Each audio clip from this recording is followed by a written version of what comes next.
अलावा कौन साथ में है। आज किसी बात के लिए बैठक थी, जाकर हम मुस्लिम समुदाय को ये बताएं कि आप आइए और देखिए कि बिहार बदलाव की इस यात्रा में कैसे हर समुदाय के लोग, हर वर्ग के लोग बड़ी तादाद में जनसुराज के साथ जुड़ रहे हैं, जुड़ गए हैं, संकल्प ले लिया है। अब आप जो पहले से जुड़े हुए हैं, आप कहीं पीछे न रह जाए, इसके लिए आज उनसे संवाद किया गया और आपने जो लोगों का कहना था वो आपने सामने सुना। एम बाई समीकरण को आप लोग नुकसान करने की कोशिश लोग कर एक ही समीकरण मानते हैं।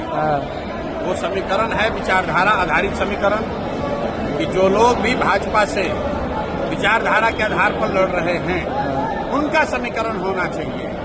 और इस देश में आधे से ज्यादा हिंदू विचारधारा के आधार पर भाजपा के साथ नहीं है, भाजपा से इत्तेफाक नहीं रखते हैं। तो जनसुराज का फॉर्मूला MY सब फॉर्मूला नहीं है।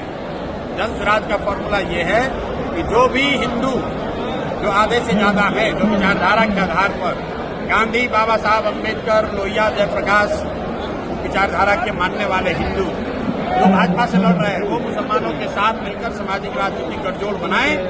और अगर ऐसा होगा तो हम लोग MY की संख्या है 30, लेकिन जो समीकरण जनसुराज का है उसमें संख्या होगी 60, भाजपा हो जाएगा 40 और हम लोग इनको बुरी तरह हराएंगे।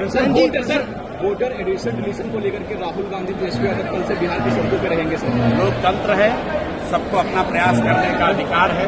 हम 3 बरस से पैदल चल रहे हैं, वैसे उनको भी अधिकार है, वो भी अपना जाकर प्रयास कर सकते हैं। इसमें दिक्कत क्या है? किसान जी, विधानसभा चुनाव में मुस्लिम समाज और दूसरी समाज को कितनी हिस्सेदारी मिलेगी जनसुराज की तरफ से? मुस्लिम समाज के लिए अलग से कुछ कहने की बात ही नहीं है। जनसुराज के संविधान में लिखा हुआ है कि जिसकी जितनी संख्या है उसको उतनी भागीदारी मिलेगी। मुसलमानों को भी अलग से मांगने की जरूरत नहीं। अगर मांगने की जरूरत पड़ जाए तो फिर जनसुराज और दूसरे दल में फर्क क्या है? बिना मांगे मुसलमान हो, यादव हो, कुशवाहा हो, ब्राह्मण हो, पासवान हो, वो चाहे किसी को वोट दें, उस समुदाय को उसकी जनसंख्या के हिसाब से भागीदारी मिलेगी ही मिलेगी। उसके लिए किसी तरह के सोर्स पैरवी की जरूरत नहीं है। सर, आरजेडी के एक बड़े लीडर जो जेल में थे, राजवल्लभ यादव, वो अब जेडी को दामन थामेंगे, ऐसी खबर है, क्या कहेंगे इस पर?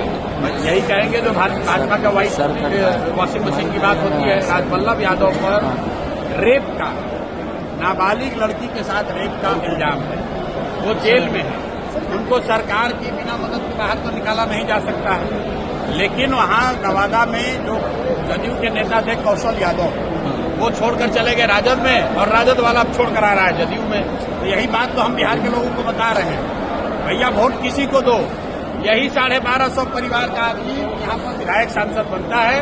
और इस बार बिहार के युवा ने, बिहार के लोगों ने तय कर लिया है कि इन 1200 लोगों से हम लोग का निपटारा करेंगे।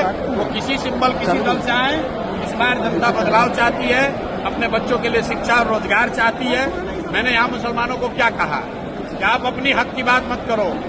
गांधीवाद ये है कि जब मुसलमानों की सुरक्षा की चिंता हिंदू करे और हिंदुओं की भलाई की चिंता मुसलमान करे, ये गांधी सिखाते हैं।